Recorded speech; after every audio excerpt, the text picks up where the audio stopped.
The Forgotten Village. You've probably heard stories about haunted houses, cursed forests, and abandoned asylums. But what if I told you there's an entire village that disappeared overnight? A place where time stood still, where those who enter, never return. This is the story of the Forgotten Village. And if you ever find yourself near it, run. The story begins. It all started when Daniel, a freelance photographer, heard rumors about a forgotten village deep in the mountains. There were no official records of it, no maps showing its location, just whispers of a town that had once thrived but was now nothing more than ruins, lost in time. Some said it was abandoned after a mysterious plague.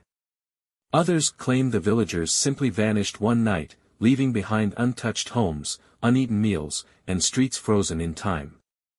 Daniel was drawn to mysteries like this, and when he finally found an old, handwritten journal describing the village's whereabouts, he had to see it for himself. As he drove deeper into the mountains, his phone lost service. The road became narrow, winding between thick trees. And then, just as the sun began to set, he saw it.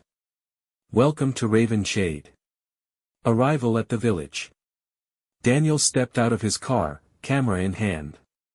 The air was too quiet, no birds, no rustling leaves. Just silence.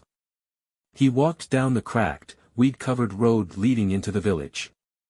It was exactly as the rumors described, houses intact but abandoned, doors left open as if the people had simply walked away. In one home, an old wooden table still held plates with decayed food. A child's toy lay in the middle of the street, untouched for decades. But the strangest part? There was no dust. No cobwebs. It was as if time had stopped. Daniel felt a chill run down his spine, but he pushed forward, snapping pictures. That's when he noticed something wrong in one of his shots. He turned to look, nothing was there. At least, nothing he could see. The journal's warning. As he explored further, Daniel found an old town square with a fountain at its center. That's where he saw it, a small, leather-bound book lying on the stone edge. He picked it up and dusted it off. It was a diary. The last entry was dated 1923. The handwriting was rushed, frantic. They are coming. We thought they were spirits, but they are something else. If anyone finds this, leave now. Before they notice you. As Daniel read the words, a gust of wind rushed through the square, slamming a door shut somewhere behind him. And then, he heard footsteps. Slow.